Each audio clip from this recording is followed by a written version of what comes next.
माला नीचे गिर गई। भगवान की प्रसादी माला थी, महात्मा दुर्वासा को प्रसन्न होकर प्रभु ने दिया था। चलने लगे तो प्रसादी माला को ऐरावत हाथी ने पैर से रौंद दिया। पैर के नीचे जाते ही महात्मा दुर्वासा का क्रोध साथ ले आसमान और जिस प्रकार क्रोध किया, भो दुष्ट, प्रभु के प्रसाद की दी हुई माला का तूने अपमान किया, जा मैं तुझे श्री विहीन होने का श्राप देता हूं। महात्मा दुर्वासा ने श्राप दे दिया, महाराज तीनों लोगों में तुझे छिपने लायक जगह नहीं मिलेगी। हाहाकार मच गया। इधर शुक्राचार्य जी ने अपने शिष्य से कहा, जाओ चढ़ाई कर दो। हाहाकार मच गया, जहां तहां देवता भागने लगे, कोई शरणागति नहीं देता। तब जाकर के एक सभा संबोधित की गई और जिसके लिए देवता मारे मारे भगवान के पास गए, प्रभु क्षमा हमारी इन दैत्यों से रक्षा करें। प्रभु भूल चूक से गलती हो गई, प्रसादी माला का जानबूझ के अपमान नहीं किया। ऐरावत का सिर हिल गया और माला सीधे पैर के नीचे जाके गिर पड़ी। प्रभु बोले, कोई बात नहीं, जाओ दैत्य के साथ संधि करो। कैसे करें महाराज? तो कहा, जो दैत्य कहेंगे वह तुम हाँ में हाँ करते जाना। ठीक है प्रभु। अब गए, सभा लगी, प्रश्न उठा, अमृत कैसे निकलेगा जिसे पान करके हम सभी अमर हो जाएंगे? तो कहा, महाराज मंदराचल पर्वत को ला करके और उसका मंथन करना। ठीक ठीक पहुंचे, मंदराचल पर्वत को लाए। बड़े बड़े भीषण दैत्य थे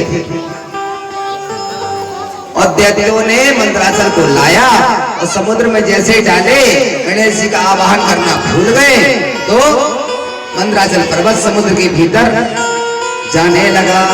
तुरंत देवताओं ने भगवान को पुकारा, प्रभु पाहि माम पाहि माम। भगवान ने तुरंत कहा, गणेश जी का स्मरण तो करो। तो उन्होंने 2 श्लोकों में भगवान का अभिनंदन किया। गणेश जी महाराज का पूजन किया। लंबोदरम परमसुंदरमेकदंतम रक्तांबरम त्रिनयनम परमं पवित्रम उद्यत्तिवाकरनिभोज्ज्वलकान्तिकान्तम विघ्नेश्वरम सकलविघ्नहरं नमामि। हे गणेश जी महाराज, आप सकल विघ्न के विनाशक हैं, आप हमारी रक्षा करें और इस बंधन कार्य में हमारा सहयोग करें। गणेश जी प्रसन्न हो गए। भगवान ने तुरंत कच्छप का रूप धारण किया और मंदराचल पर्वत को अपनी पीठ पर धारण कर लिया। बोले कच्छप भगवान की। सुखदेव जी कहते हैं, राजन इस प्रकार इस कथा में इस लीला को करने के लिए भगवान को 4 रूपों का दर्शन करा रहा। कैसे 4 रूपों में अवतरित होना पड़ा? तो पहले तो हो गए कच्छप रूप में, अब मंदराचल पर्वत कछुए की पीठ में स्थिर हो गया। अब डूबने से भगवान ने बचा लिया, परंतु मंथन करने के लिए मथाने को रस्सी की आवश्यकता भी तो पड़ती है।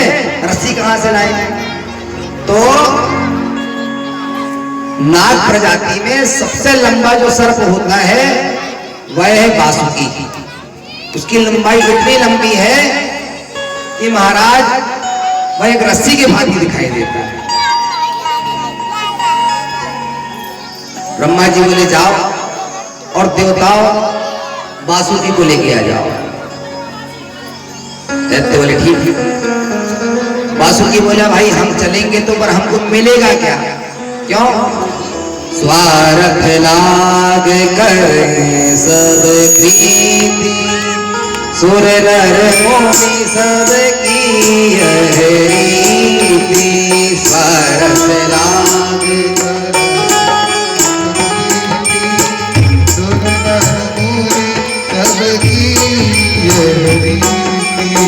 स्वार्थ लाग करें सब प्रीति, सुर नर मुनि सब की यह रीति।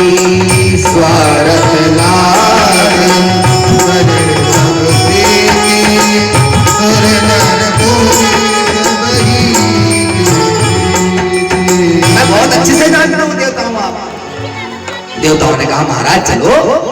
नहीं, मैं आपको आपको भली भांति पहचानता हूं, आपसे कोई मैं चित परिचित पहले से हूं, ऐसा तो नहीं है।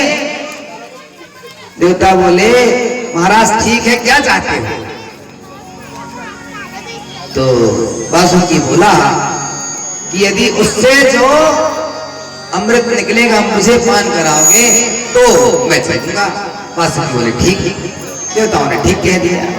हाँ हाँ हाँ, जैसे हम पान करेंगे ऐसे आपको भी प्रसाद के रूप में देंगे।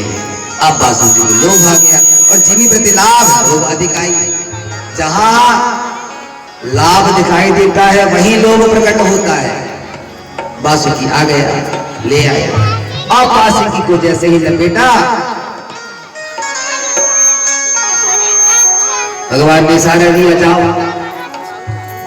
वासुकी के मुख के तरफ जाके लग जाओ। देवता बोले प्रभु हम अरे अलग लग जाओ।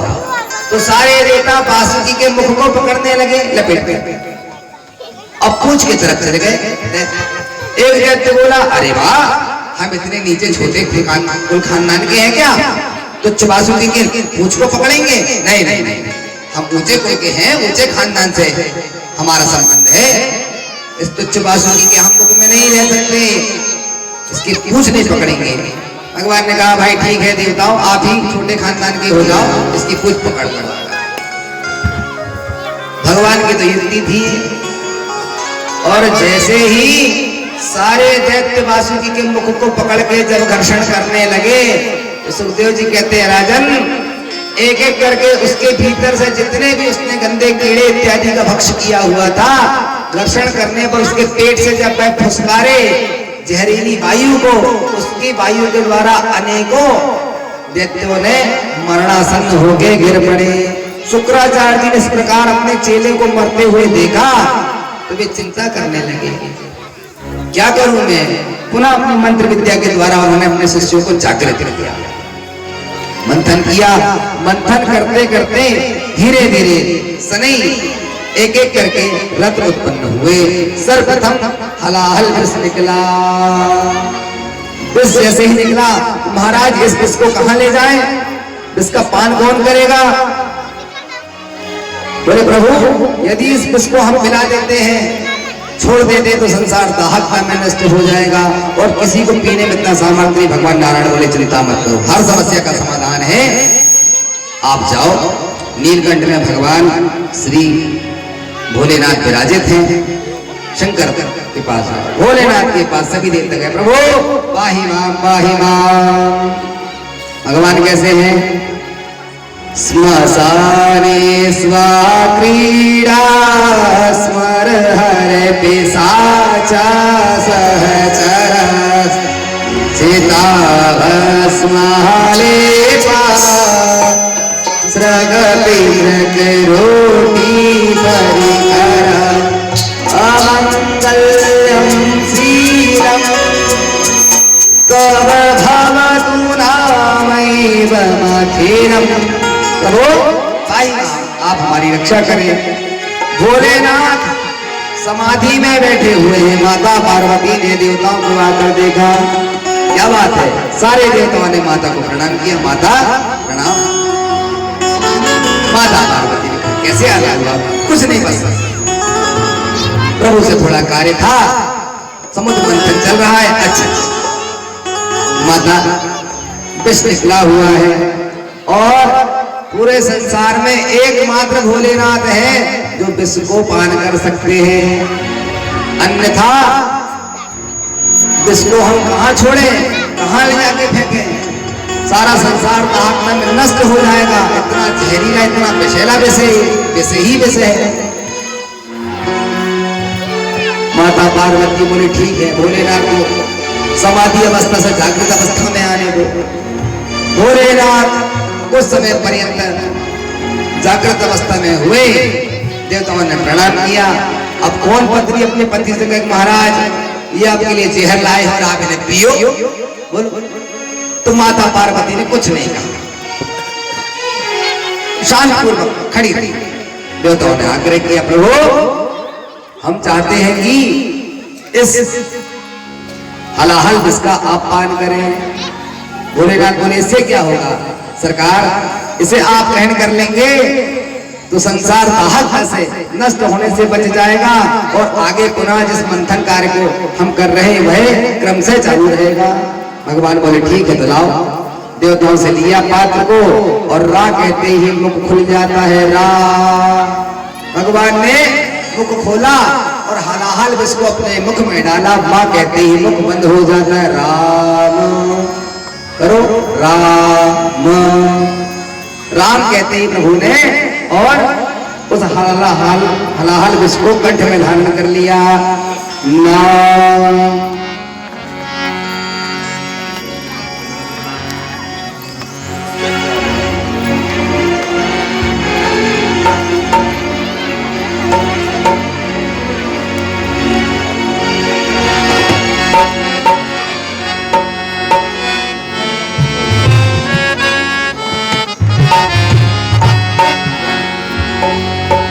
नाम प्रभाव जाने शिवनी को।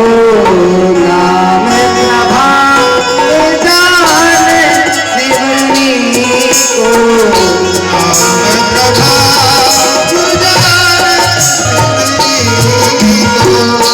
नाम प्रभाव जाने शिवनी को। नाम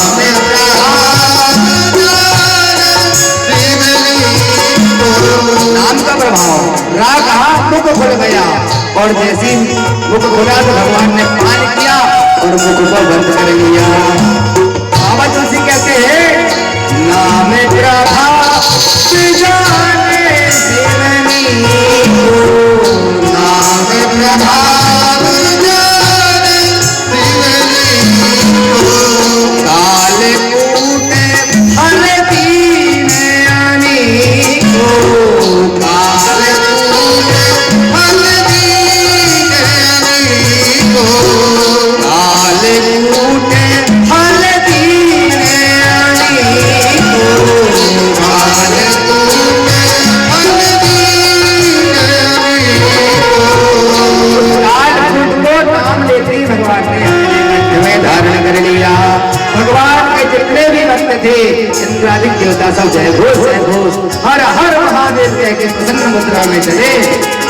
सुखदेव जी कहते हैं राजन इस प्रकार से हलाहल विष्णु को भगवान शंकर ने ग्रहण किया। पुनः दोबारा मंथन किया। कामधेनु गाय निकली उसे राजा बलि ने ले लिया। उससे सवा घोड़ा निकला महाराज इंद्र को दे दिया गया। ऐरावत हाथी इंद्र को दे दिया गया। कौस्तुभमणि भगवान नारायण को दे दी गई और कल्पवृक्ष निकला उसे स्वर्गलोक में पहुंचा दिया गया। अप्सराएं स्वर्गलोक में चली गई। श्री लक्ष्मी जी माता रत्नाकार स्तव ग्रहणी च पद्मा। रत्नाकर कहते हैं समुद्र को। संस्कृत में समुद्र को रत्नाकर कहा जाता है। जब समुद्र से ही लक्ष्मी का प्राकट्य हुआ तो समुद्र की बेटी कौन हुई? लक्ष्मी। तो रत्नाकार स्तव ग्रहणी च पद्मा। लक्ष्मी का प्रकट होते ही सभी उनकी मोहिनी मूर्त उनके सौंदर्य पर व्यामोहित हुए। बड़े बड़े अमलात्मा विमलात्मा संत वहां पर त्रिदेव विराजमान है। सभी देख रहे थे टुकुर टुकुर ये लक्ष्मी जी मुझे वर्ण करेंगी मुझे वर्ण करेंगी। और भगवान नारायण दूसरी तरफ देख रहे थे। माता लक्ष्मी ने विचार किया ये अजीब आदमी बैठा है सभा में। सभी मेरे को निहार रहे हैं मैं इतनी सुंदर हूं और यह चतुर्भुज रूप में जो बैठे हैं ये दूसरी तरफ देख रहे हैं। मैं इन्हीं को वर्ण करूंगी। माता लक्ष्मी ने प्रभु नारायण को वर्ण किया। पुनः जब मंथन हुआ तो 12 देवी मदिरा निकली। उस मदिरा को असुरों को दे दिया गया। धनुष निकला। महाराज शिव जी चंद्रमा शिव जी को दे दिया। कहते शेखर आया कहते चंद्रमा को। भगवान शंकर को चंद्रमा दे दिया गया। शंख निकला। प्रभु नारायण सशंख चक्रम सक्रीत कुंडलम। भगवान नारायण को शंख दे दिया गया। भगवान धन्वंतरी अमृत आकाश लेके निकले इस प्रकार से 14 रत्न की प्राप्ति हुई। बोले भक्तवत्सल भगवान की। जैसे ही अमृत कलश लेकर के भगवान धन्वंतरी आए, तुरंत हाहाकार मच गया। अरे भैया निकल गए, निकल गए, निकल गए। सारे दैत्य समुदाय में हाहाकार मच गए। अब सभी अमरता को प्राप्त हो जाएंगे, अमर हो जाएंगे, खूब खेलेंगे, खूब मरेंगे, कभी नहीं मरेंगे। इस प्रकार से सभी जय घोष करने लगे। देवताओं ने विचार किया, यदि दैत्यों को इस प्रकार से मिला दिया जाएगा तो प्रभु हमारे तक तो अमृत पहुंच ही नहीं पाएगा। भगवान ने कहा चिंता मत करो, अभी हम आते हैं। भगवान ने तुरंत मोहिनी रूप धारण किया और रुनुक झुनुक करते आ गए। बोल मोहिनी भगवान की। मोहिनी भगवान को आते देख सारे दैत्य समुदाय में अब अमृत की जो आस थी वह आस मोहिनी को देख करके मोहिनी की हो पड़ी। मन खिंच गया, हठात बलात् मन मोहिनी की तरफ आकर्षित हो गया। मोहिनी के दिव्य सुंदर को देख करके सब सोचते लक्ष्मी से ज्यादा सुंदर है तो अमृत ना मिले तो ना मिले, मोहिनी हमें मिल जाए। भगवान मोहिनी बोले राजन, हाँ देवी आपसे एक बात कहे। हाँ कहो। आप सभी को मैं अपने हाथों से अमृत का पान कराऊं। ओहो देवी, हमारे तो भाग्य खुल गए, आपके हाथों से इतनी सुंदर हमने तो कभी नारी नहीं देखी, इतना सुंदर रूप नहीं देखा। निहारते रह गए भगवान मोहिनी को।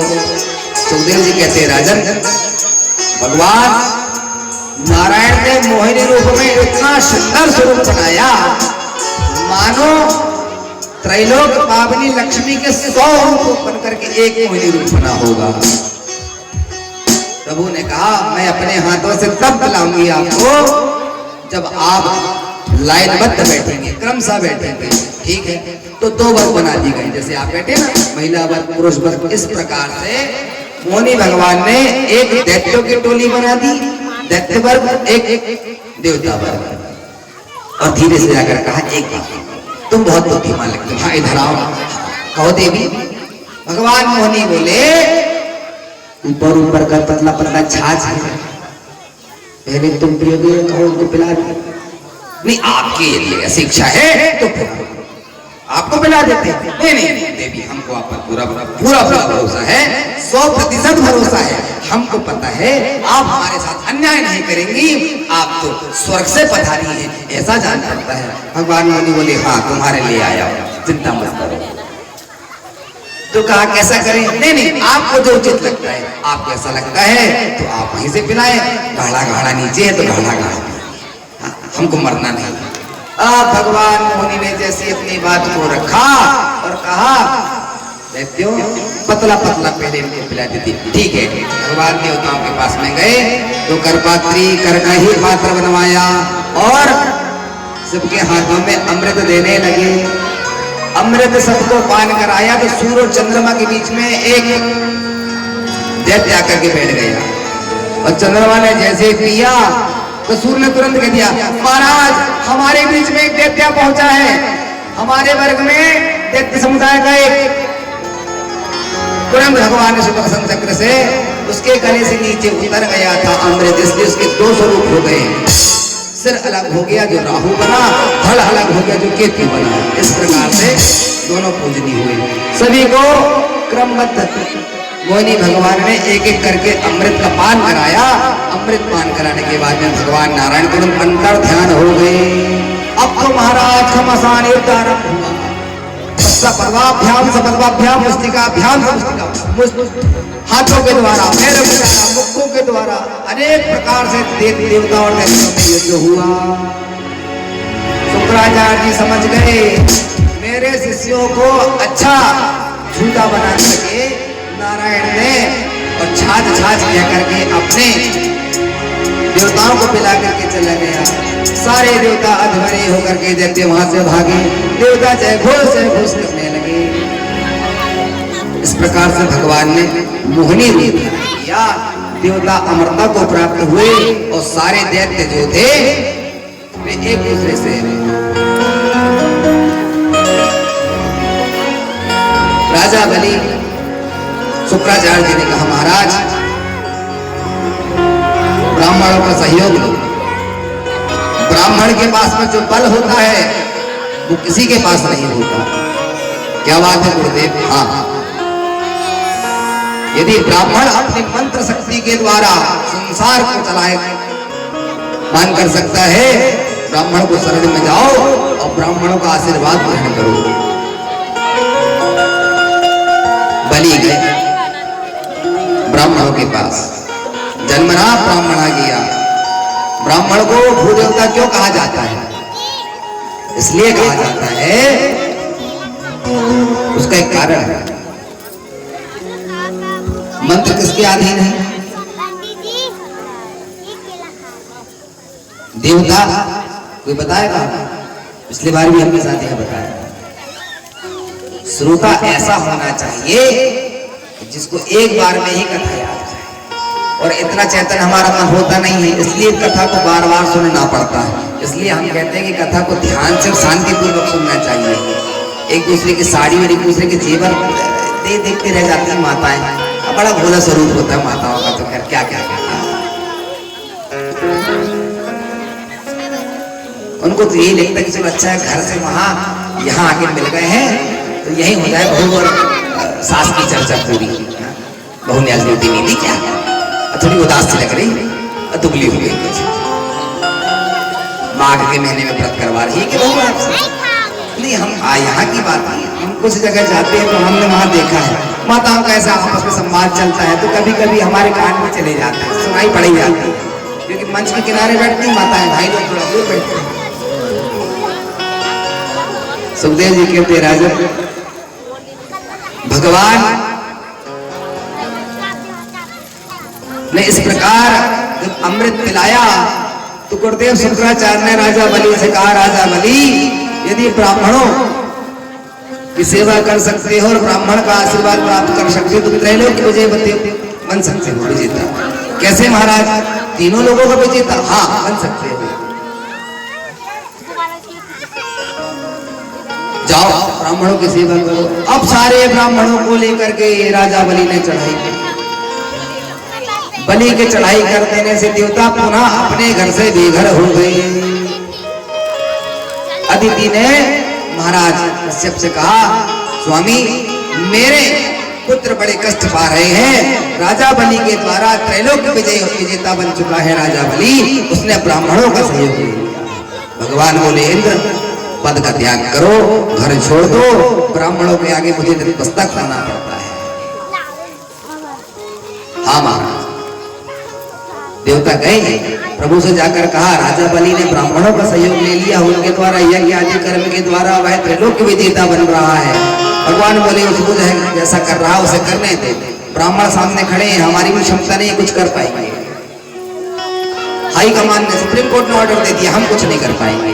वह जैसा हो रहा है अभी रुको, समय का प्रतीक्षा करो। समय बीतता गया। अदिति माता ने जब देखा कि मेरे पुत्र घर से बेघर हो गए, उन्होंने महाराज कश्यप से पुकारा, महाराज मेरे पुत्र ऐसे कब तक दूसरे के घर करेंगे, गंगाओं में छिप छिप करके रहेंगे? मैं चाहती हूँ कृपा करके यार कोई ऐसी युक्ति बताए। फाल्गुन का महीना आ चुका था, 12 दिन का एक व्रत होता है, उसे पयोव्रत कहते हैं। पयो कहते हैं दूध को। 12 दिन तक माता अदिति ने दूध का व्रत किया। दूध से झूठ नहीं बोला, ईर्ष्या नहीं किया, कपट नहीं किया, दम्भ नहीं किया, मैथुन नहीं किया, और 12 दिनों तक निरंतर उन्होंने पयोव्रत का किया। ठाकुर जी की सेवा की, खूब भगवान का नाम जपा, कथा श्रवण करी। कालांतर में उनसे एक सुंदर बालक का जन्म हुआ। बोली बामन भगवान की। सुखदेव जी कहते हैं, राजन इस प्रकार से भगवान वामन का जन्म होता है। भगवान वामन का जब प्राकट्य हुआ, प्राकट्य होते ही छोटे से भगवान ब्रह्मा जी के द्वारा कमंडल और यज्ञोपवीत आदि दिलाया गया। देवताओं ने आकर चरण पादुका प्रदान करी, सुंदर आसन दी गई। गुरुदेव मैं आपको क्या कहूं, आपको गुरु मंत्र दिया हुआ है। बृहस्पति बोले, मेरे जो शिष्य हैं इंद्रादि देवगण, वे घर से बेघर हो गए, उन्हें उनका घर तुम्हें पुनः वापस दिलाना है, जाओ। जो आ गया देव बृहस्पति को इस प्रकार भगवान वामन ने प्रणाम किया। छोटा सा कमंडलू, छोटे छोटी पादुका पहने हुए हैं और बगल में एक आसन दबा करके चल पड़े। शुक्राचार्य ने कहा, राजा बलि, इसी प्रकार दिग्विजय यदि विजेता बने रहना चाहते हो तो 100 यज्ञ कर लो नर्मदा के क्षेत्र में। राजा बलि ने 99 यज्ञ पूर्ण कर दिए, 100वां यज्ञ मात्र करने जा रहे थे और जो व्यक्ति 100 यज्ञ पूर्ण कर लेता है उसे इंद्र की उपाधि प्राप्त हो जाती है, शतक क्रतु वह हो जाता है, फिर उसे स्वर्ग का राजा बना दिया जाता है। जिस प्रकार हमारे यहाँ से राज्य से सभी प्रकार से करके एक मुख्यमंत्री होता है, सांसद से प्रधानमंत्री बनाया जाता है, इसी प्रकार 100 यज्ञ करने से स्वर्ग का राजा बना दिया जाता है। यह परिपाटी प्रारंभिक काल से अनादि काल से चली जाती है। 99 यज्ञ पूरे हुए, राजा बलि यज्ञ कर रहे थे। इतने में क्या देखते हैं, आज मध्यकाल के समय में यज्ञशाला की ओर एक पटुक पावन सुंदर, इसका स्वरूप मानो द्वितीय भास्कर चमक रहा हो, दूसरा सूर्य का तेजोमय दिव्य स्वरूप देख करके राजा बलि और जितने आचार्यगण थे वे सब व्यामोहित हो गए। ऐसा दिव्य प्रकाश आ रहा था और नजदीक जब आ गए तो लोगों को लगा नहीं नहीं महाराज, ये तो प्रकाश नहीं, दूसरा सूर्य नहीं, ये तो छोटा सा वामन बटुक बालक आ रहा है। नजदीक में आए तो वामन भगवान मौन हो गए, कुछ नहीं बोले। राजा बलि ने प्रणाम किया, अहो भाग्य हमारे, इतने सारे देवता यहाँ पर विराजमान हुए हैं, ब्राह्मण देवता सभी विप्र यहाँ पर बैठे हुए हैं, परंतु मैंने ऐसा छोटा बटुक मैंने ब्राह्मण कुमार नहीं देखा था। महाराज आइए। भगवान वामन मौन, पूरी तरह से मौन, कुछ नहीं बोलना, मानो मौनी महाराज बन गए हो। राजा बलि बोले, महाराज आपकी आभा प्रभा को देख करके ऐसा लग नहीं रहा है मुझे। क्यों? गुरुदेव ने कहा है, त्रैलोक्य विजेता बना हुआ राजा बलि को मेरे शिष्यों को तुम्हें पुनः ला करके देना पड़ेगा। वामन प्रभु मौन होकर के जैसे ही राजा बलि ने बैठा, सरकार आसन ग्रहण करें। वामन भगवान कुछ नहीं बोले। व्रत है आप, उपास रह रहे हैं आप, मैं तो चाहता हूं महाराज आप यही रहे, आपके लिए सुंदर एक राजमहल में कमरा खुलवा दिया जाए और आपका यदि विवाह नहीं हुआ है तो हम आपकी शादी करवा देंगे। बढ़िया सानंद पूर्वक आप परिवार लेके यही रहिए। हमारे क्षेत्र में कुछ है ब्राह्मण कन्याएं। अब वामन भगवान मन ही मन मुस्कुराने लगे।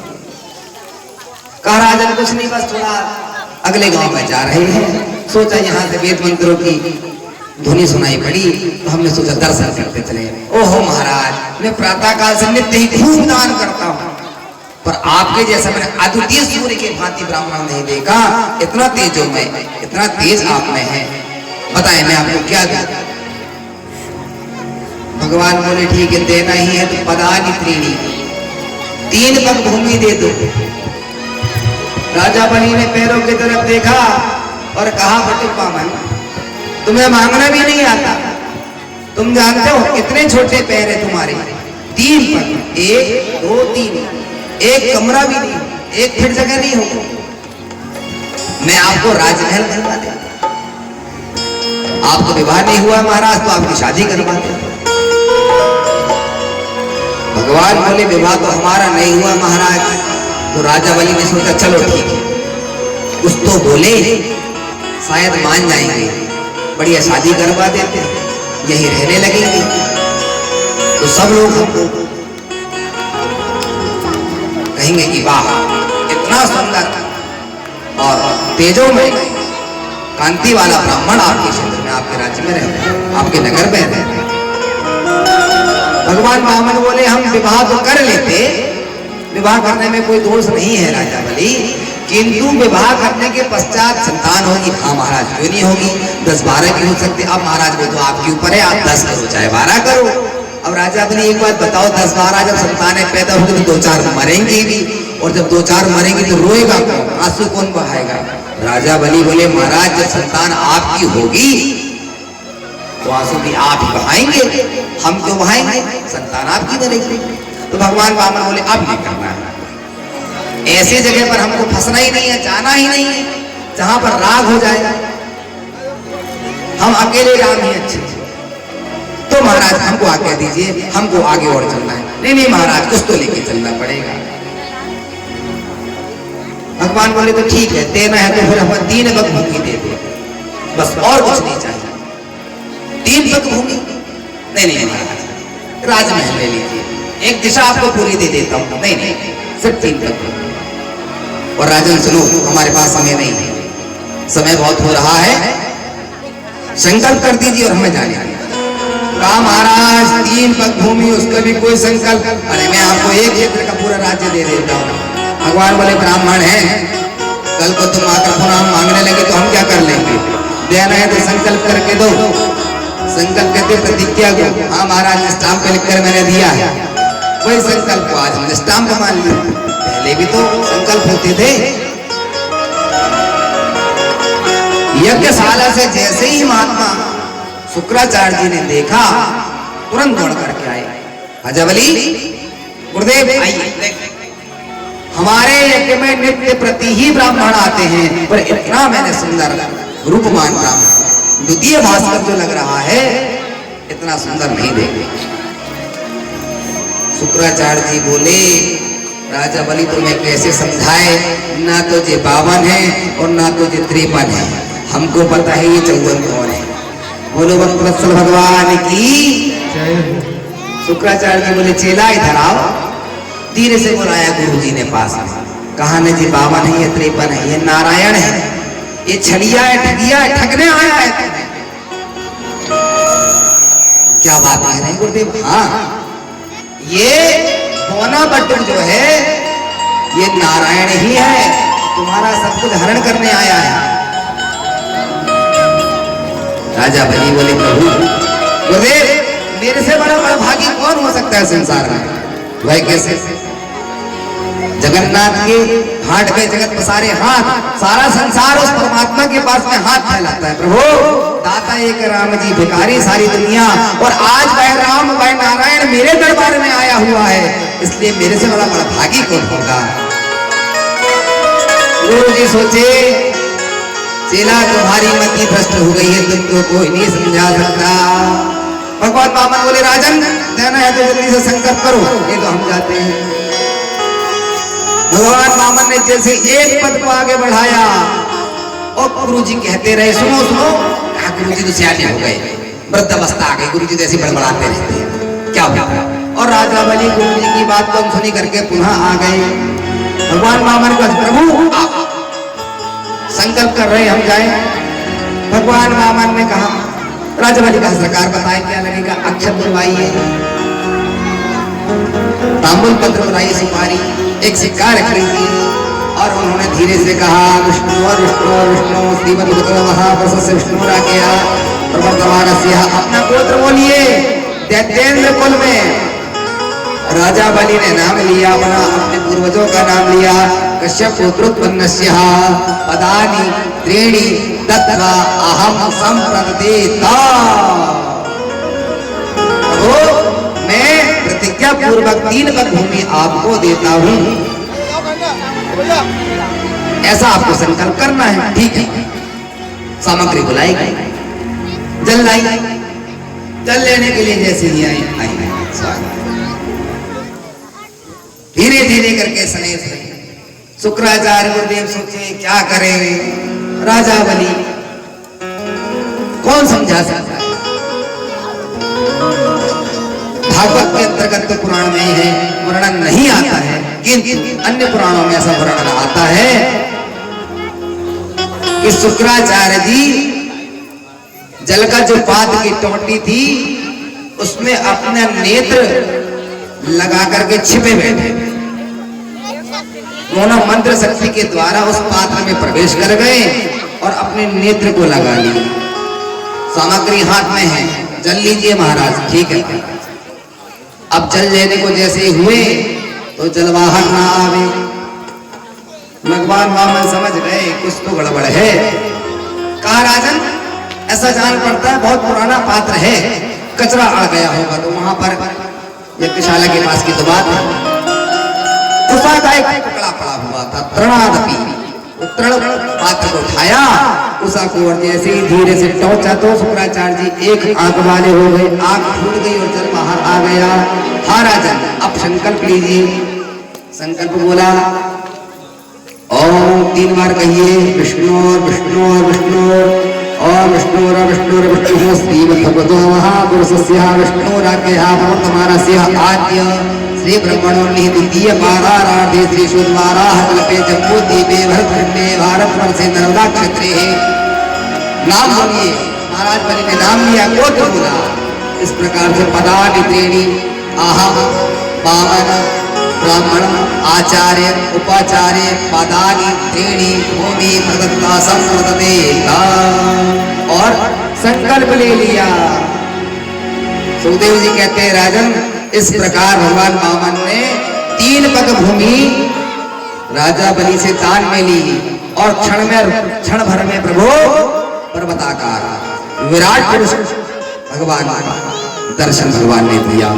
जो भगवान ने अपना शरीर बढ़ाया तो मृत्युलोक से आकाश ऊपर भी श्वास मार गए, भू भुआ स्वा जन महातप और सत्यलोक तक भगवान का सिर दिखाई नहीं दे रहा था।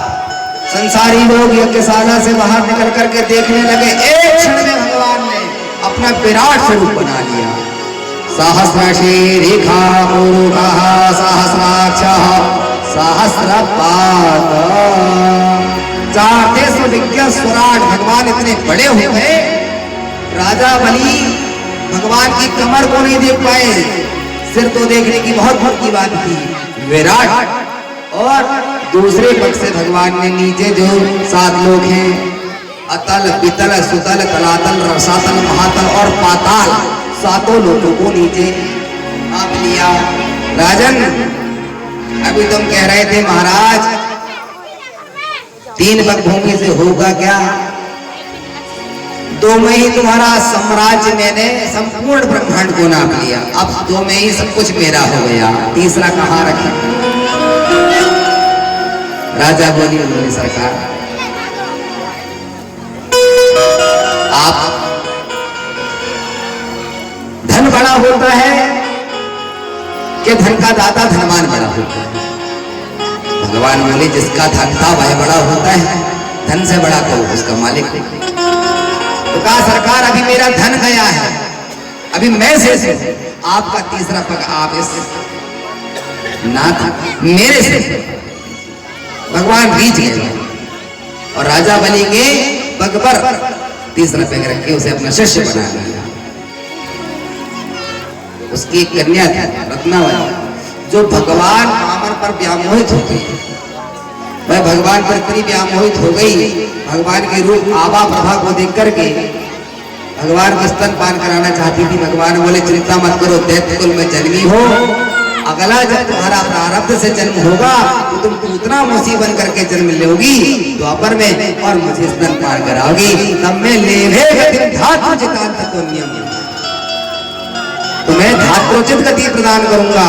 वही रत्नावली पूतना बन करके कल हम इसका श्रवण करेंगे। इस प्रकार से भगवान वामन ने गुरुदेव बृहस्पति को ले जाकर के 3 पग संपूर्ण ब्रह्मांड को ले जाकर के खिलाया। लोभ पाप का कारक, लोभ होना चाहिए परंतु अति नहीं होना चाहिए। कथा से यही शिक्षा प्राप्त होती है। अहंकार कपट और ईर्ष्या को लेकर प्रकट होता है।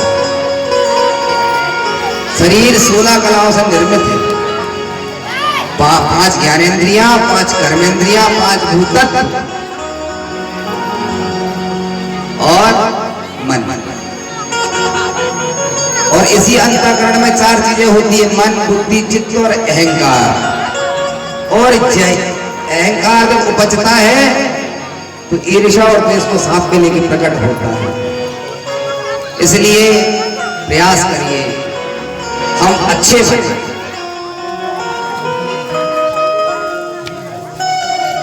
भगवान की कथा से सदैव सुंदर फल की ही प्राप्ति होती है, मुक्ति प्रदाता है श्रीमद् भागवत की कथा। धन्या भागवती वार्ता प्रेत पीड़ा विनाशिनी।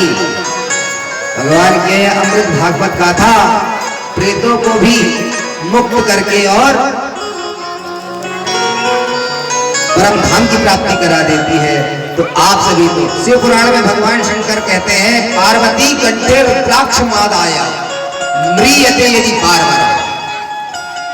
गधे के गले में रुद्राक्ष की माला का एक गुड़िया दाना डाल दो, आगे में फिर तो 108 की एक माला का एक दाना, एक दाना एक मन का निकाले, वह कथा जो है रुद्र तुल्य समाप्त होती है। गधा भी भगवान शंकर के तुल्य हो जाता है। ऐसा पुनर्भूमि मानव, फिर बुद्धिमान मनुष्य तो इसको धारण करेगा तो उसका क्या कहना। इसलिए वे नैत्य नैति कह करके कहते हैं। बहुत मार्ग है हमारे पास में, जीवन से लेकर मृत्यु पर्यंत तक। शास्त्र बस यही होता है, यो शांग वेदान विधिवत बदलती। लोभ का त्याग, ईर्ष्या का त्याग करें, द्वेष का त्याग करें। आइए सुंदर एक भजन, उसके बाद में आरती।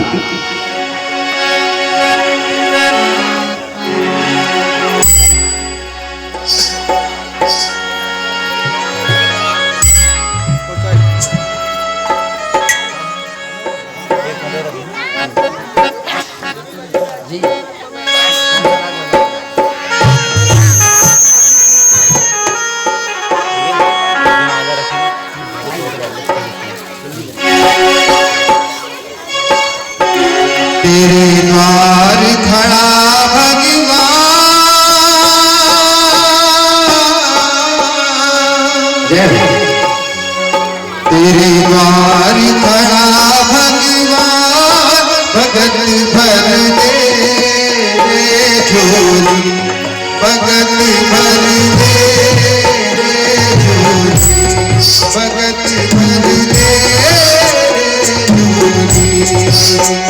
तेरे द्वार खड़ा भगवान, भगत भर दे रे झोली, भगत भर दे रे झोली।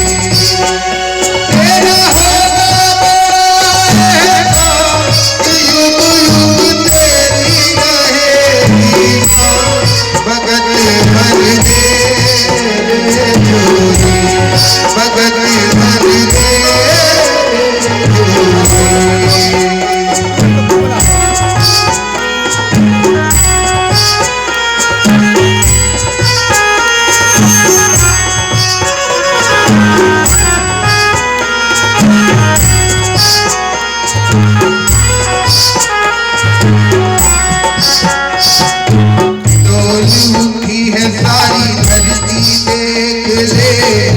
लगन है सारा, डोली उठी है सारी धरती देख ले, तो लगन है सारा।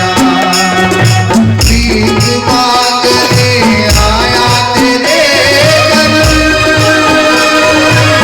जगत का पालन हमारे, जगत का पालन हमारा।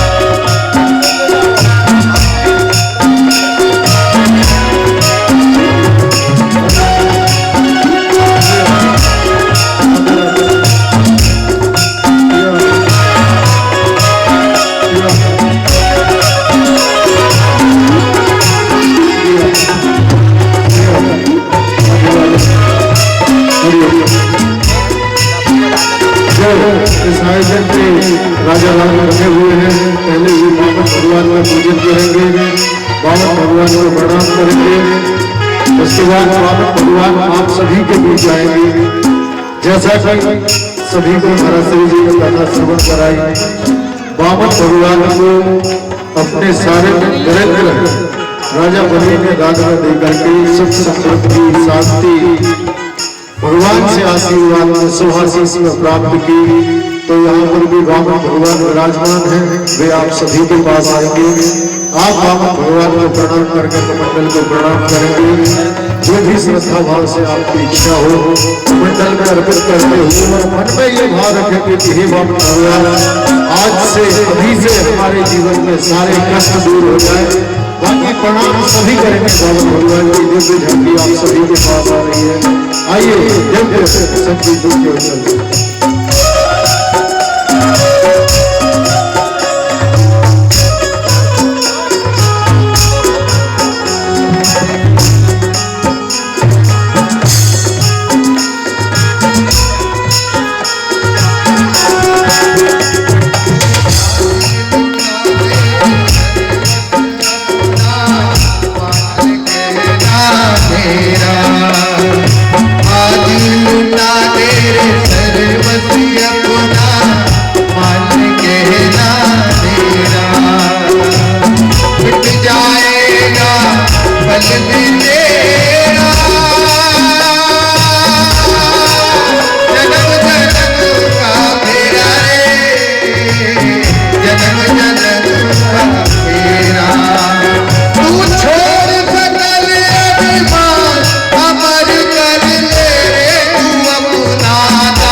आप सभी के बीच में बामन भगवान आए हैं। कुछ नहीं करना है तो कम से कम प्रणाम जरूर करें, भगवान का सम्मान जरूर करें और उनसे प्रार्थना करें कि हमारे जीवन के सभी कष्टों का हरण करें। क्योंकि दिव्य स्वरूप भगवान का, बामन भगवान का साक्षात स्वरूप आप सभी के बीच में आया है। और श्रद्धा विश्वास से आप प्रणाम करेंगे और श्रद्धा विश्वास से आप बामन भगवान से प्रार्थना करेंगे तो बंधु यकीन मानना कि आपके जीवन के कष्ट अवश्य दूर होंगे। भगवान कहते हैं पत्रम पुष्पम फलम तोयम ये में भक्त्या प्रयच्छति। पत्र पुष्प फल जल जो आपका भाव हो वो भाव से अर्पित करेंगे तो मैं कृपा अवश्य करूंगा। भगवान कहते हैं भाव का भूखा हूं मैं, भाव ही सार है, भाव से मुझको भजे जो उसका बेड़ा पार है। आपने महाराज श्री जी से 5 घंटे कथा श्रवण की और झांकी आई तो अपन ऐसे करके बैठ गए। तो मैं ये नहीं कहता कि उसमें दक्षिणा ही डालना, आप आपके भाव अर्पित करिए। भगवान भाव चाहते हैं आपसे। आपने 4 घंटों की कथा में यही तो श्रवण किया महाराज श्री जी से कि हमारे भाव भगवान के प्रति, भगवान के पवित्र रखेंगे हम तो भगवान कृपा अवश्य करेंगे। तो सभी से निवेदन है कि भगवान को प्रणाम अवश्य करें, भगवान की उस भाग्य झांकी को प्रणाम करें और उनसे प्रार्थना करेंगे हमारे परिवार के, हमारे ग्रामवासियों के, हमारे क्षेत्रवासियों के जीवन में कभी कष्ट न आए। हे बाबा भगवान ऐसी कृपा करें और हम सभी ग्रामवासियों को हमेशा सुखी समृद्धशाली आनंद में रखें। आइए कीर्तन के साथ हम सभी बाबा भगवान का पूजन अर्चन करेंगे और साथ ही उसके बाद आरती को चलते हैं। बोले बाबा भगवान की।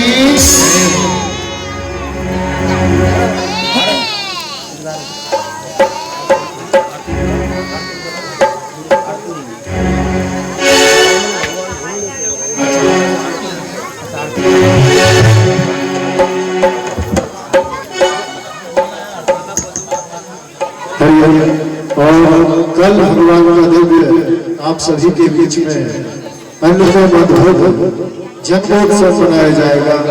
जैसा भगवान की उस नगरी में ब्रजधाम में जन्मोत्सव मनाया गया था, वैसा ही पलटवाड़ा में कल ब्रजधाम मना दिया जाएगा महाराज सिंह जी की वाणी से। तो आप सभी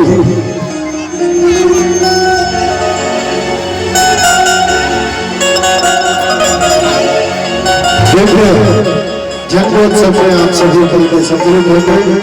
और कुछ लोग शाम का भूल रहे हैं कथा के लिए, शाम को भी कथा होगा। महाराज जी से निवेदन कर रहे थे आप लोग दिन में ही समय पे आना जाते। आज महाराज जी आगे उसके 1 घंटे 2 घंटे बाद तक आ रहे हैं। और मैं तो इलाका में सुना हूँ दिन में कम से कम आप लोग 1 बजे आ जाओ महाराज जी के समय के थोड़े से 10 मिनट 15 मिनट पहले, और पूरा आनंद प्राप्त करो। तो सभी समय का ध्यान रखते ठीक 1 बजे से 5 बजे तक पधारेंगे और भगवान की दिव्य परम मंगलमयी कथा को श्रवण करेंगे। साथ ही कल जन्मोत्सव की तैयारी से सभी आएंगे। हमारे यहाँ जन्म होता है बच्चे का, तो कितनी खुशी होती है, कितना उत्सव मनाया जाता है। लड्डू बांटे जाते हैं, मिठाइयाँ बांटी जाती हैं, पेड़े बांटे जाते हैं। ऐसे ही कल भगवान का यहाँ जन्मोत्सव मनाया जाएगा बड़ी धूमधाम से, बड़े आनंद से। तो आप सभी इस बात का ध्यान रखें कि आप कल जगत के पालनहार के जन्मदिन में आए हैं। सभी अपने अपने हिसाब से जो भी जिसकी व्यवस्था हो, पत्र पुष्प फल जल जो भी जिसकी जैसी व्यवस्था हो, लड्डू ले सकते हैं आप भगवान के लिए भोग लगाने के लिए, माखन में से ला सकते हैं भगवान को भोग लगाने के लिए, जिसकी जो भाव हो। कुछ नहीं तो 2 फूल तोड़ कर ले आना भगवान की बाकी झांकी पर चढ़ाने के लिए। जन्मोत्सव में भगवान को कुछ अर्पित करने के लिए पुष्प फूल ले आना, भगवान उससे भी प्रसन्न होते हैं। और कल भी 1 बजे से 5 बजे तक कथा रहेगी। तो सभी माताओं से निवेदन है, सभी भक्तों से निवेदन है कि आप सभी समय का ध्यान रखते हुए 1 बजे के 5 मिनट पहले ही आ जाए, 1 बजे तक ही आ जाए। तो 1 से 5 तक बढ़िया दिव्य साधन पूर्वक विराजमान होकर के कथा श्रवण करें। आइए हम और आप सभी बड़े भाव से भगवान की आरती की ओर चलते हैं। अतरलाल जी पटेल जो ग्राम के पटेल है, उनसे निवेदन करूंगा कि साथ में जो अतिथि पधारे हुए हैं सभी आगे आकर के भगवान की आरती में सम्मिलित होंगे। श्री अतरलाल जी पटेल एवं साथ में जो भक्त पधारे हुए ये सभी, और साथ ही महाराज सिंह जी ग्राम से शर्मा जी पधारे हुए हैं। उनसे भी मैंने निवेदन करूंगा कि वे भी सबको दिव्य श्रीमद् भागवत पुराण की आरती करो। और बाकी सब भक्तों से निवेदन है कि आप भी आगे करके आरती कर सकते हैं। ये लोग आरती कर करके आपको देते जाएंगे, आप आरती करते जाएंगे। सभी मेरे भाव से भगवान की इस दिव्य अनुभव अनुपम आरती में सम्मिलित होंगे। बोले श्रीमद् भागवत पावन पुराण की, श्रीमद् भागवत पावन पुराण की। ये जो लोग आरती के लिए आमंत्रित किया है, आरती के बाद आप सभी पावन पुराण का पूजन भी करेंगे। श्री पटेल साहब भी करेंगे, शर्मा जी पधारे हुए हमारे विशेषज्ञ जी वे भी भागवत जी का आरती के बाद पूजन करेंगे। आइए हम आप सभी भाव से भगवान का पूजन अर्चन करेंगे। ओम चंद्रमा जात चक्षुः सूर्योदयात स्तोत्रानाय सकाण सर्वभाव दिग्निर्जायतो हिरण्यं हविः प्रजननं प्रेस्तु सवीरं सर्वगण गुणसस्तयात्मसनि प्रजासनि वसुसनि लोकसनि हसनि अग्निः प्रजापहुलाते करो ब्रह्म प्रयोरेयोस्मान् सुधक्तो ज्वाला कालिनी नमः सर्वोच्चारण समर्पयामि नमः। बोलिए श्रीमद् भागवत पावन पुराण की।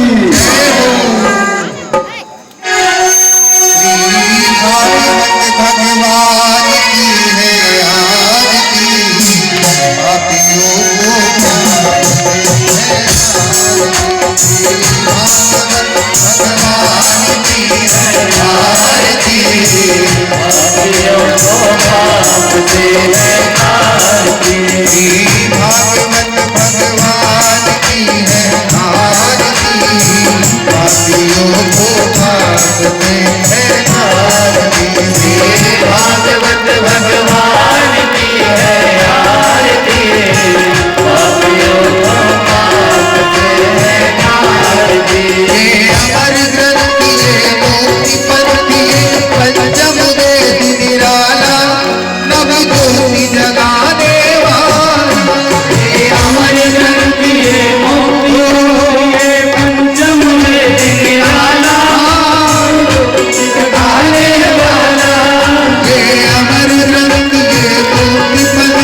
और नित्यं नीराजले जनेन सिद्धिगणं देवायुवज्ञं मंत्रवस्ताञ्जलिः हरि ओम नदीन जीवनचन्द्रदीवास्तानि धर्माणि प्रवाण्याः सत्तारिहरामं महिमानः सशस्त्रे प्रभुविशाद्याः सत्रिदेवाः भौतिकलङ्काय विद्महे वक्रतुण्डाय धीमहि तन्नो दन्ति प्रचोदयात् ब्रह्मणिकाय च विद्महे कर्मसिद्धिं च धीमहि तन्नो दन्ति प्रचोदयात् नारायणाय विद्महे वासुदेवाय धीमहि तन्नो विष्णुः प्रचोदयात् ओम पूर्वासाभ्यं सदाभ्यं सदाभ्यं शुक्लाभ्यं सवर्णाभ्यं शरणाभ्यं श्रीराधाकृष्णाभ्यं नमः मन्त्रपुष्पाञ्जलिं समर्पयामि नमः बोलो राधा माधव भगवान की जय पुष्पांजलि समर्पयामि नमः छोड़ दीजिए पुष्पांजलि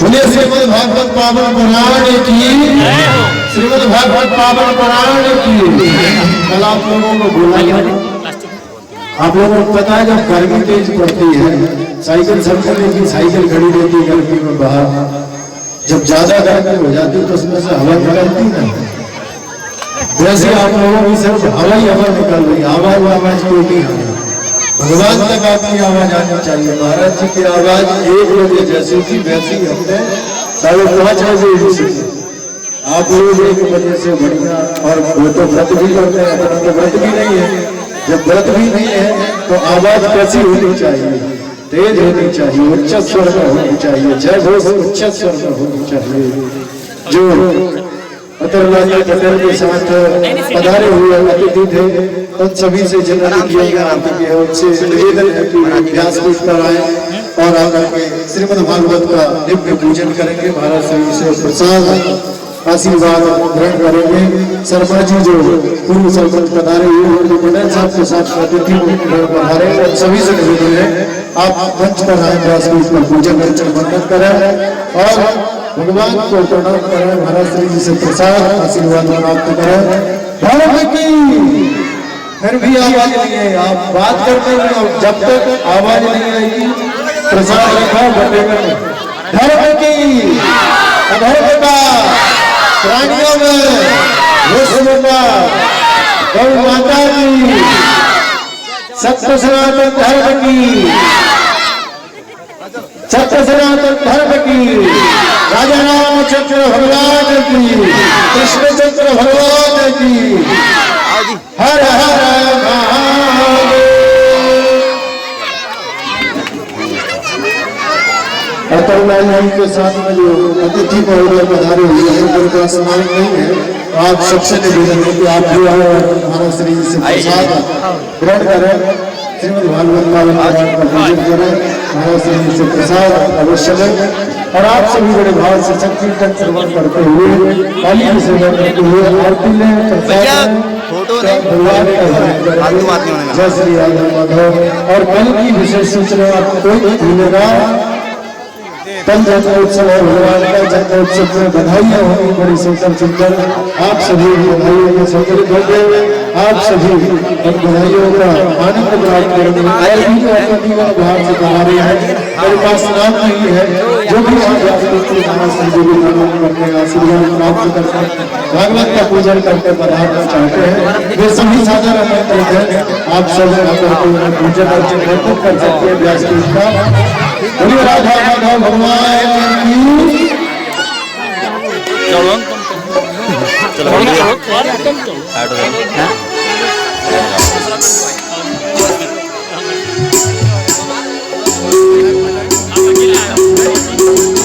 बैठो अब आप खिलाने घर ले जाने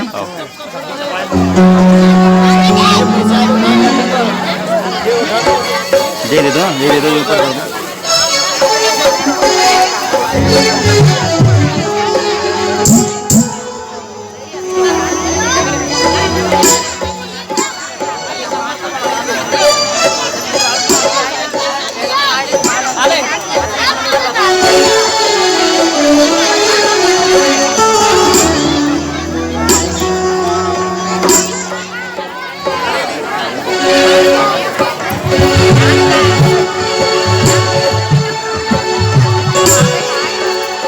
बंसी की धुन के मस्ताने हो गए।